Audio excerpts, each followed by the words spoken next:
Okay, let's go. Hello, everyone. This is Joe from Superera, and we are relatively new in the market, but we have some of the interesting trials for our idle game publishing and also crafting this great game.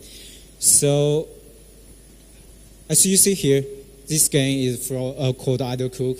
Is our very first self-developed casual game. Actually, our mother company is called Joe Tang. We are previously a hardcore RPG publishers, but when we created this game, we found out it's pretty interesting how large and it's like a golden timing in the Chinese market and as well as for the global market for the idle genres. So, how does this work? The green one. Oh, okay, great. So I would talk, there are some of the bullet points I would like to share. The first one, I would say something about the product side and also some of the trials we did in the marketing side. And in the last point, if you want to cooperate someone with the experience specializing in the idle genre, and you can contact us. How to go back? I may double click. Yes. So we spent like a month to decide which thing we would like to go for our very first titles. So basically we found out, we did some of the research ourselves and found out pretty much every developer in the market, they are doing two things. The first one is to mix genres, and the second one is to enhance the user experience from head to toes. So as you can see here, there are some of the great titles, Dragon Merge, Gardenscapes, and recently the AFK Arena. They are doing pretty much the one thing is to mix the genres, RPG plus mastery plus simulation stuff. So in the end, we did a thing that focused on the food tycoon and plus some of the RPG elements and also as well as the simulation parts. And for the second point, the user experience. Actually, there is an interesting story. So back to the days, Pirate King is one of the regional hit in the market, but not as the global hit one. So CoinMass came out. They took everything from the Pirate King and did some great job to re-innovate from the user experience side. And now we saw CoinMass as to be a $40 million US monthly run rate.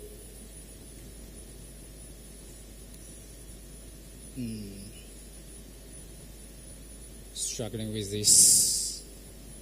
Okay, so for a casual game, especially for an idle game, there are 2 points. The first one is you need to pick out the right thing, and the second one is how could it be a favorable one from the UA perspective. So in the right path, and we can say charts. That is what Facebook like. Facebook shares some of the stats online, and you can just type out the Facebook benchmark for casual games, and you can source these stats. So there is a reach out KPIs for developers. So if your game have, let's say the CPI is about 50 cents, and day one retention is about 50 plus, and day 7 retention is about 10%. So pretty much every publishers, they want to reach out to you and to see how it goes and how to explore the opportunity with you guys. And if you got the amazing KPIs right there, if your game is like 25 cents of the CPI and day 1 retention about 55 and day 7 is about 22, and that's basically a global hit benchmark. And you can reach that, every publisher will kill each other for that. So, and when we decided our games, we found out to extend the concept. Here is an example. So we found out the ski scene in the market could be cheap CPI, but it can be very long time. And we extend the concept into a more global, wide, welcome, popular sports scene, and it will lower the CPI. And second is we found out as a publisher and also a developer, we test out the games every day to see what the CPI goes. So there's some of the special thing is all-time favorite by the markets. Let's say the Mafia, Zombie, and you can contact me for more information about that part.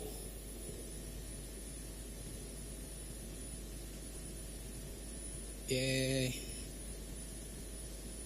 Nope, don't working. Okay. So how to do great titles? You need to have a great core gameplay. We found out pretty much every idle game, they may have a decent day one retention, let's say 50 something, but the day 7 retention sucks. And how to improve that? So basically, we found out there are two know-hows that may help you. The first one is you need to get the right formula for your games. So pretty much for, let's say, adult venture capitalists, adult miners, there are some of the open great formulas in the market, and you can just research it online.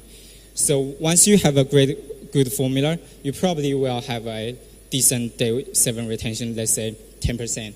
But how to beyond that? Then you need to have a fresh core gameplay and contents that are huge plus for your games and can contribute to day 7 retention to, let's say, 15% or even 20%. Here is what we did in Idle Cook. So besides the typical idle gameplay, and we add something more. So you need to unlock every stages by guessing the right recipe. Even as myself personally, I'm a foodie, but I'm terrible to guessing the right formula for every cuisine around the world. I believe this is a Mexican food. I probably would say when I tried out 50 times, I can get the right formula. It's challenging, but it's really fun. So it helps us to improve the day 7 retention. We are new in the idle game market, and we publish ourselves. There are some of the know-hows I can share. So basically, in the very early stages, we did our soft launch in 2 countries, the Brazil and the US. The reason for Brazil is quite straightforward because you can use the English creatives for the marketing. And the retention from Brazil can be set as a benchmark compared to the US market or even some of the Western market. And for the UM, we also did a stress test in the US because once we know our retention looks good in the US market and also have a decent CPI, we can definitely survive and to scale up that success globally. And for the overall global market, we will do 1 or 2 rounds of the UA worldwide and to invest more on the recoup countries once we can definitely recoup back the money. And here are 3 major marketing channels we use for our idle games. The first one is definitely, for sure, everyone knows Facebook. It's always reliable, and there are some of the interesting features always welcomed by our US specialists. You can set up the group, and also you can do some of the A/B tests. And video channels is pretty interesting because video channels can get you decent downloads every day, and the players from the video channels are very competitive compared to the Facebook because all the players from the video channels, they have more value in the ads monetization side. And also, we can use some of the great playables to attract more users with a very low CPI in these channels. And for Google, everyone knows you got a decent CPI from Google. And if you're considering topping the charts, Google is absolutely a choice because you can get attractive insanely large amount of the new stores every day. And here are 4 stages we used for our launching. We did our soft launch in Brazil and the USA, and we also did 1 or 2 rounds on the global trials to find out the difference between the countries and in which country and channels you can recoup your money. And once we know there are some of the channels we can definitely recoup the money, we invest more heavily weighted on these marketing channels and countries. And in the last stages, we would definitely top in the charts for our games. If we definitely know we have a decent CPI, and we also can get featured by the iPods. Oh, by the way, Idle Cook got featured by iPods, let's say over 40 countries as a game of the day in China and the US. So And topping the charts can attract a lot of the free installs. The organic users have if you can have a great organic users retention, I would definitely suggest you to do topping the charts for your game.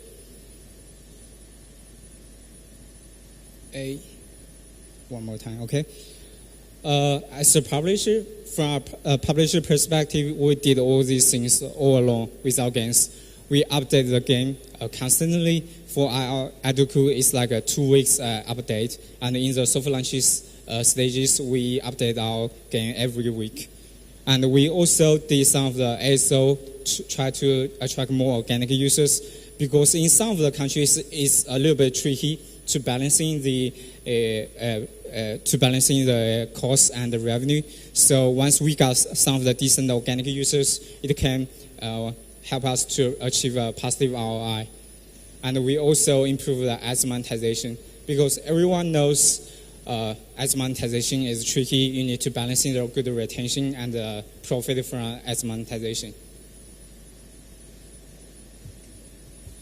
So I would say, as a developer ourselves, we know the drill. For Adoku, our day one retention is like 50 something, but it had been at the very beginning, it's like 20 something. We took 2 months to help us to get a good day one retention, about 50 something. And day 7 retention is a little bit tricky than that. We did tons of the work to help us to improve the day 7 retention. As I said, we did some of the mini games, and we created some fresh core gameplays to improve that. And we also have a team to help us to improve the ads monetization side, and also help us to balancing the user experience and keep updates. That's all. So I'll just skip this part in a very quick, because we did some of the ASO, we did some of the ads monetization side.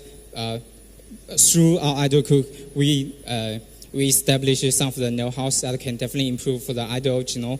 So if you have an idle title and want to explore some good opportunities with a publisher, and we can definitely talk in private about that. So, any questions? That was fast. Yeah, because I want to ask many questions. Yes, of course. Do you guys have questions? No. That's the problem. So pretty much, if you got any questions about the idle games, and also you have some decent casual games, you can reach out to me.